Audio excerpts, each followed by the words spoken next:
Hello students, welcome to math practice zone.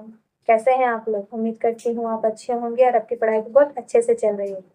तो आज हम एक ऐसे विषय की शुरुआत करने जा रहे हैं जो गणित का सबसे महत्वपूर्ण और रोचक हिस्सा है, ज्यामिति यानी कि ज्योमेट्री। ज्योमेट्री सिर्फ किताबों तक सीमित नहीं है, बल्कि यह हमारे आसपास के हर जगह मौजूद है। जैसे आप अपने आसपास कमरे की दीवारें, दरवाजे, खिड़कियां, सड़कें, मैदान, इन सब चीजों को देखते हैं। ये सभी चीजें किनसे मिलती जुलती है? ये सभी चीजें जो भी है ये ज्योमेट्री से मिलती जुलती है। ठीक है, यही सब ज्यामिति का हिस्सा है। बहुत से छात्रों को लगता है कि गणित, खासकर ज्योमेट्री, एक कठिन विषय है, लेकिन आपको विश्वास दिलाती हूँ कि अगर इसे सही तरीके से शुरुआत से समझा जाए तो ये बहुत ही आसान और मजेदार विषय बन सकता है। हम इस क्लास में बिल्कुल बेसिक से शुरुआत करेंगे, जैसे बिंदु क्या होता है, रेखा क्या होती है, कोण कैसे बनते हैं। इन सभी को हम आसान भाषा में सीखेंगे। मेरा प्रयास रहेगा कि हर एक कॉन्सेप्ट आपको साफ और सरल तरीके से समझ में आ जाए। सिर्फ परिभाषाएं ही हम याद नहीं करेंगे, बल्कि उन्हें समझेंगे भी। और हर टॉपिक के साथ हम क्वेश्चन को भी प्रैक्टिस करेंगे। ठीक है, आप सभी से मेरी एक छोटी सी अपेक्षा है कि आप ध्यान से सुने, समझने की कोशिश करें, और अगर कोई भी सवाल हो तो जरूर पूछें। तो चलिए बिना देर किए हम शुरू करते हैं ज्यामिति की इस शानदार यात्रा को। तो सबसे पहले हम समझते हैं बिंदु। ठीक है, तो बिंदु क्या है, यानी कि पॉइंट क्या होता है? जिस आकृति की लंबाई, चौड़ाई और ऊंचाई को नहीं मापा जा सकता है उसे ही बिंदु कहते हैं। जैसे देखिए यहाँ पर, ये क्या है? ये आपका पॉइंट है।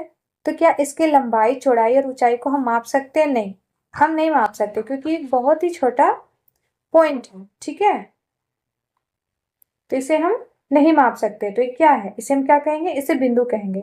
चलिए आगे हम रेखा को देखते हैं। तो आगे हम यहाँ लाइन को समझते हैं, नहीं रेखा को। तो यहाँ क्या परिभाषा दी हुई है? एक रेखा अनंत बिंदुओं से मिलकर बनी होती है। जैसे देखिए, ये आपका सीधा लाइन हम लेते हैं। ठीक है, तो ये क्या है? ये है रेखा। इसका कोई एंडिंग पॉइंट नहीं होता, यानी कि अनंत तक आगे बढ़ती चली जाएगी। इसका कोई अंत बिंदु नहीं होता है। और इसको हम कैसे दर्शाते हैं? इसको अगर हमको लिखना होगा, जैसे इसका कोई नाम होगा, जैसे यहाँ पर P और Q को अगर हम लिखते हैं, तो इसको हम ऐसे करके लिखेंगे PQ। ठीक है, तो इसका मतलब हो गया रेखा PQ। तो रेखा क्या होती है? इसका कोई अनंत बिंदु नहीं होता है और ये असंख्य बिंदुओं से मिलकर बनी होती है। जैसे यहाँ पर अगर आप बिंदु को देना चाहे तो आप बहुत सारे बिंदु यहाँ दे सकते हैं, यानी कि पॉइंट दे सकते हैं। तो ये असंख्य होती है जिनसे ये मिलकर बने होते हैं और इनका कोई अंत नहीं होता है। ये लगातार आपको आगे बढ़ते चले जाएंगे। आगे हम देखते हैं। अब हम पढ़ेंगे रेखाखंड यानी लाइन सेगमेंट। तो लाइन सेगमेंट क्या होता है? तो रेखा का वह हिस्सा जिसका दोनों सिरा होता है, यानी कि जिसका एंड होता है। ठीक है, जैसे मान लीजिए ये आपका रेखा हुआ। ठीक है, और इसमें अगर हम दो ऐसे सिरे को लेते हैं जिसका अंत है, तो ये क्या हो जाएगा? ये आपका हो जाएगा रेखाखंड। इसको हम कैसे लिखते हैं? मान लीजिए ये पॉइंट आपका ए है, ये पॉइंट आपका बी है, तो इसको हम ऐसे करके लिखेंगे, यानी कि इसका मतलब होगा रेखाखंड ए बी। ठीक है, आगे देखते हैं। तो अब हम देखने वाले हैं रे यानी कि किरण। तो यहाँ परिभाषा क्या दी हुई है? इसका एक शुरुआती बिंदु होता है और यह एक दिशा में अनंत तक जाती है। जिसे देखिए यहाँ पर, ये आपका एक पॉइंट है, यहां से कोई एक रेखा अनंत तक आपका जा रही है, तो ये क्या कहलाएगी? ये कहलाएगी रे यानी कि किरण। आगे हम देखते हैं एंगल को, यानी कि कोण। जब दो किरणें मिलती है तो जो झुकाव बनता है उसे कोण कहते हैं। जैसे यहाँ पर देखिए, ये आपका एक किरण है। ठीक है, एक बिंदु से मिल रहा है। यहाँ पर एक किरण है जो आपका आगे की ओर जा रहा है। ये दोनों कहाँ मिल रही है? एक बिंदु पर मिल रहे हैं। यहाँ पर एक झुकाव बन रहा है। ठीक है, इस तरह का एक झुकाव बन रहा है, तो इसे हम क्या कहते हैं? इसे हम कोण कहते हैं। ठीक है, इसे हम मापते हैं। और इसे किस में मापा जाता है? इसे मापा जाता है डिग्री में। ठीक है, अब यहाँ पर हम देखते हैं समतल यानी कि प्लेन। यह एक ऐसी सतह होती है जिसकी लंबाई और चौड़ाई तो होती है, लेकिन इसकी मोटाई नहीं होती है। ठीक है, जैसे यहाँ पर देखिए, ये आपका क्या है, मान लीजिए इतना दूर आपका ये समतल है, ठीक है। तो इसका लंबाई है, इसका चौड़ाई है, लेकिन इसका कोई मोटाई नहीं है। जैसे आप कॉपी का पेज ही ले लीजिए तो उसकी क्या होती है, लंबाई चौड़ाई होती है, परंतु कोई स्पेशल मोटाई नहीं होती है, ठीक है। या फिर ये जो आपका समतल यहाँ पर भी आपका दिखा रहा है, ये जो समतल है, ठीक है, तो ये सभी क्या होगा, प्लेन ही होगा, ठीक है। आगे चलिए हम देखते हैं। अब हम देखेंगे रेखा के प्रकार को, ठीक है। तो यहाँ क्या लिखा हुआ है, लंबवत रेखाएं। तो लंबवत रेखाएं कैसी होती है, जैसे देखिए यहाँ पर ये जो दो रेखाएं हैं, ये एक दूसरे को लंबवत काट रही है। जैसे यहाँ पर देखिए, यहाँ एक रेखा है, यहाँ एक रेखा, ये एक दूसरे से लंबवत है, ठीक है। और ये किसका, कितने डिग्री का कोण बनाती है, ये 90 डिग्री का कोण बना रही है। तो ऐसी रेखाएं क्या कहलाएंगी, ऐसी रेखाएं कहलाएंगी लंबवत रेखाएं। आगे यहाँ पर दिया हुआ है समानांतर रेखाएं। तो जब दो रेखाएं एकदम सीधी आगे बढ़ती हो, ठीक है, और एक दूसरे को कहीं भी नहीं काटती है, तो वह हमेशा क्या होंगी, समानांतर रेखाएं होंगी। जैसे देखिए ये आपका एक रेखा है, ये दो रेखाएं, ठीक है। ये दो रेखाएं ऐसी रेखाएं होंगी कि जिनको आगे हम कहीं तक भी बढ़ा कर ले जाए, अनंत, ठीक है, ये अनंत हम इनको कहीं तक भी इन रेखाओं को बढ़ा कर ले जाएं तो ये कभी भी एक दूसरे को काटेगी नहीं, ठीक है। और इनके जो बीच की दूरी होगी ये हमेशा बराबर होगी। तो इन दोनों रेखाओं को क्या कहेंगे, इन दोनों रेखाओं को हम समानांतर रेखाएं कहते हैं, ठीक है।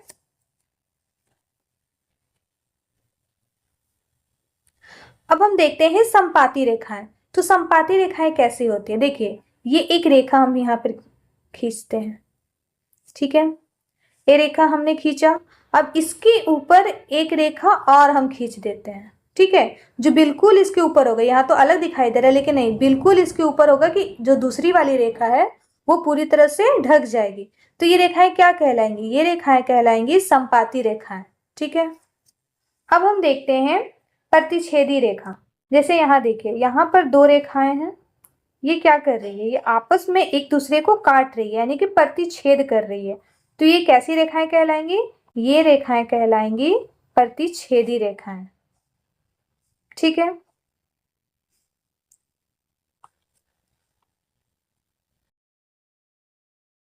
अब हम देखते हैं तिर्यक रेखा को। देखिए दो समानांतर रेखाएं ये जा रही है, आपको मैंने पहले बताया था कि समानांतर रेखाएं क्या होंगी, जो कहीं भी एक दूसरे को नहीं काटती है, इनके बीच की दूरी हमेशा बराबर रहेगी। जब इन्हें एक तीसरी रेखा आकर तिरछी काटती है तो इसे ही क्या कहते हैं, तिर्यक रेखा कहते हैं। ये जो रेखा है ना, ये इस रेखा को हम क्या कहेंगे, तिर्यक रेखा कहेंगे, ठीक है। तो अभी तक हमने ज्योमेट्री के बहुत सारे टाइप्स को देख लिया है। अब हम क्या देखेंगे, अब हम देखेंगे कोण यानी एंगल्स और उसके प्रकार को, ठीक है। चलिए आगे देखते हैं। तो आपने कोण को तो देख लिया है कि कोण किसे कहते हैं, ठीक है। ये जब दो किरण एक दूसरे को एक बिंदु पर आकर काटती है और एक झुकाव बनता है तो ये क्या कहलाता है, कोण कहलाता है, ठीक है। अब हम देखेंगे कोण कितने प्रकार का होता है।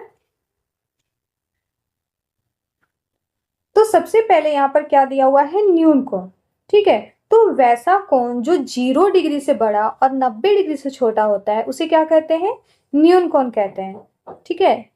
वैसा कोण जो क्या होता है, 0 डिग्री से बड़ा होता है लेकिन 90 डिग्री से छोटा होता है, ठीक है, तो उसे हम क्या कहेंगे, न्यून कोण कहेंगे।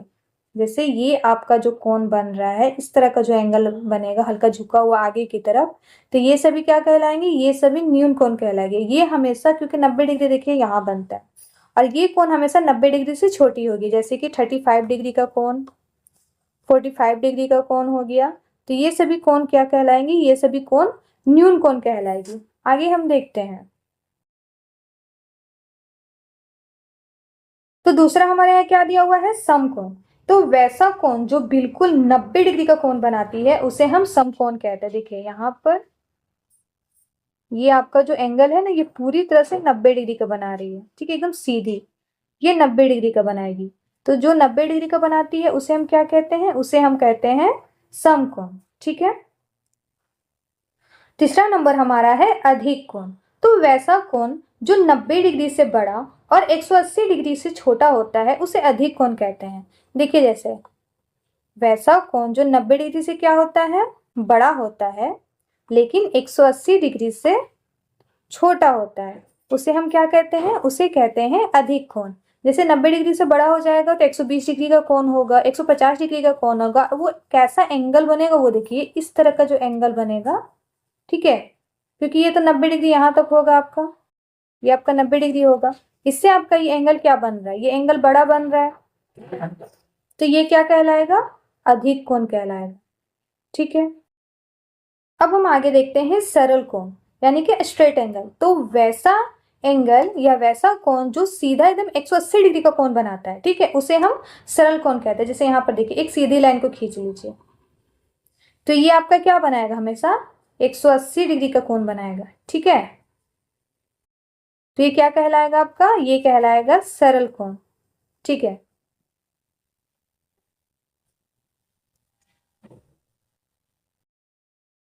आगे आपका दिया हुआ है पूर्ण कोण। तो वैसा कोण जो 360 डिग्री का बनाता है टोटल। देखिए, ये आपका हम पूरा इसको हम घुमा देते गोल, ठीक है। तो ये आपका कितना बन रहा है? यहाँ पर जो पॉइंट है, इससे अगर हम इस एंगल को पूरा नापेंगे, ठीक है, ये गोल, तो ये आपका क्या बनेगा? ये बनेगा टोटल 360 डिग्री का। अब ये कैसे बना? देखिए, यहाँ पर अगर हम इसको आधा बांटते हैं तो इस लाइन पर ऊपर तो आपका 180 डिग्री बन रहा था, नीचे आपको 180 डिग्री बन रहा था, तो टोटल को अगर हम मिलाएंगे तो कितना बनेगा? 360 डिग्री बनेगा। एक और तरीका देखते हैं। जैसे यहाँ पर आपका ये जो एक एंगल है, ये 90 डिग्री का बन रहा था, तो यहाँ भी ले लेते, ये भी 90 डिग्री का बनेगा। एक यहाँ देख लीजिए, तो यहाँ पे 4 90 डिग्री बन रहा है, तो चारों को जब हम मिलाएंगे तो कितना बनेगा? 360 डिग्री बनेगा। तो ये कैसा होगा? पूर्ण कोण होगा, यानी कि पूरी तरह से ये पूरा हो गया, मतलब पूर्ण हो गया है, ठीक है।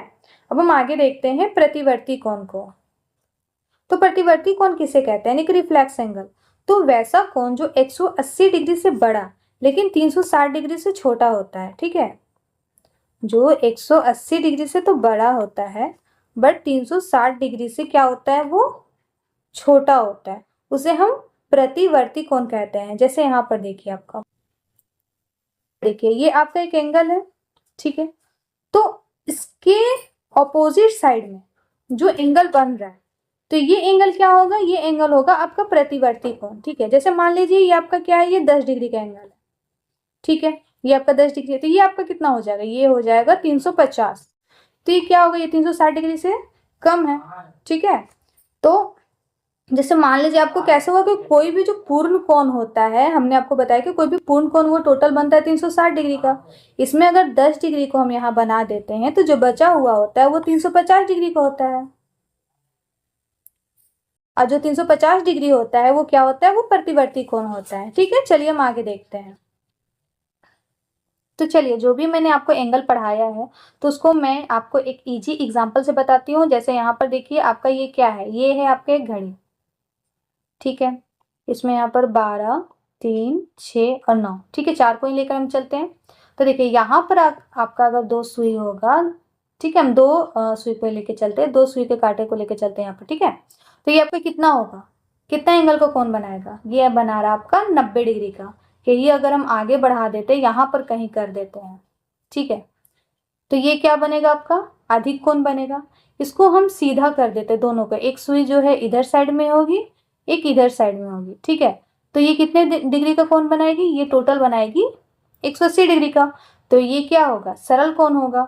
उसके बाद हम यहाँ कहीं पर जाते हैं या फिर इधर जाते हैं, ठीक है। तो ये आपका क्या बन जाएगा? ये आपका बन जाएगा प्रतिवर्ती कोण, क्योंकि 180 डिग्री से ज्यादा है। फिर उसके बाद वापस अगर हम दोनों घड़ी के जो कांटे हैं उसको एक जगह लेकर आ जाते हैं, यानी कि 3 पर ही, ठीक है।